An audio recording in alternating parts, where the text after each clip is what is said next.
in the Diddy scandal to, the entertainment industry, or the segment that really tried to dominate hip hop, is very similar to that which I argue was connected to Epstein. So there's this group that was formed in 1991 by Leslie Wexner, who of course is Jeffrey Epstein's main patron from 1985 until the study group, or the mega group. And basically what you have is this group of billionaires who pretty much all have ties to the Likud party in Israel. And also a few months before Epstein was fired was Bill Casey, who had just become CIA director around that time for Reagan.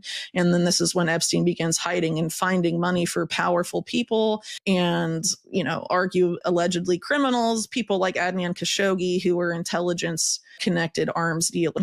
Kind of a long and storied history in the music industry through like Roulette Records and figures like Morris Levy, who, for example, funded the first hip hop label, Sugar Hill. And so, there's basically been this organized crime effort to dominate those particular labels for some time.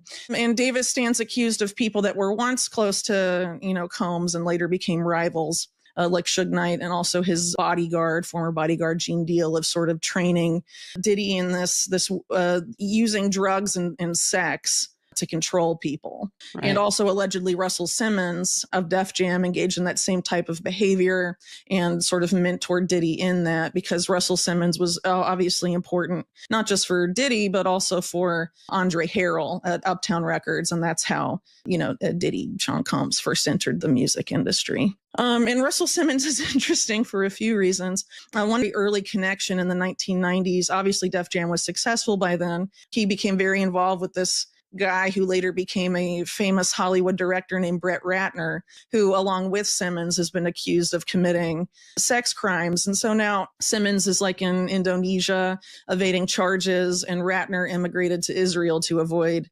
lawsuits related to sex assault. They're both accused separately and accused of engaging in that type of activity together. And actually recently at Mar-a-Lago dining with Musk and Trump, for organized crime from illicit into legitimate ventures, and created these banks in the Bahamas and all of that to do so.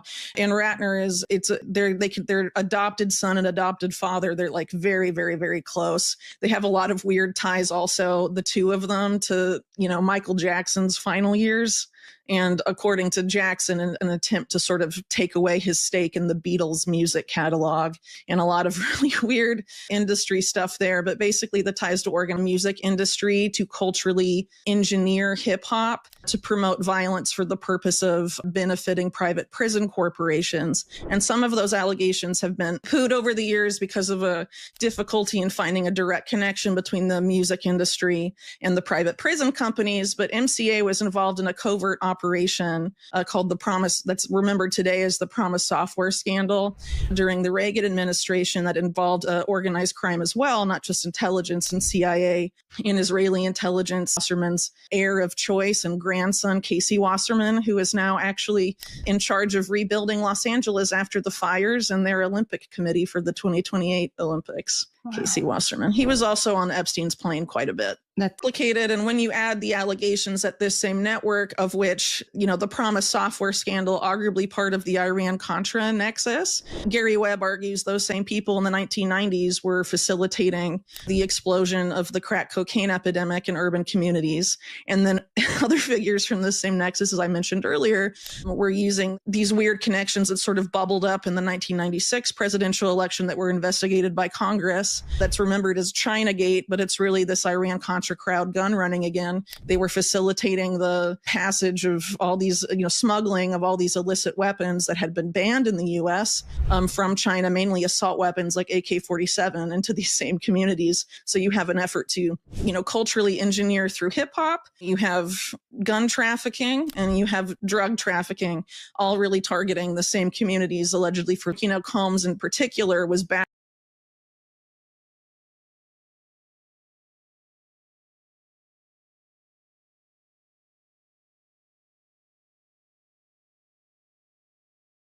by this network and Bad Boy Entertainment, as well as their rivals on the West Coast, Death Row Records, as we note in the piece, seem to have been connected to these networks for the cultural engineering effort of this, apparently. I can talk about it, or we can hold. I don't know what's going to happen, but I just feel in my soul, only God knows, they could shoot me, they could stab me, they could frame me and say I overdosed you with drugs. They can do a lot of things. Who could do this? It's not the government. It's more than the government. But I don't know, Teeter. I don't care. They can take me. I don't even care my life anymore. I just want my children to be okay. My angels.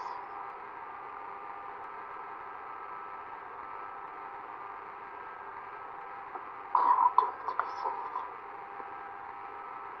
Michael,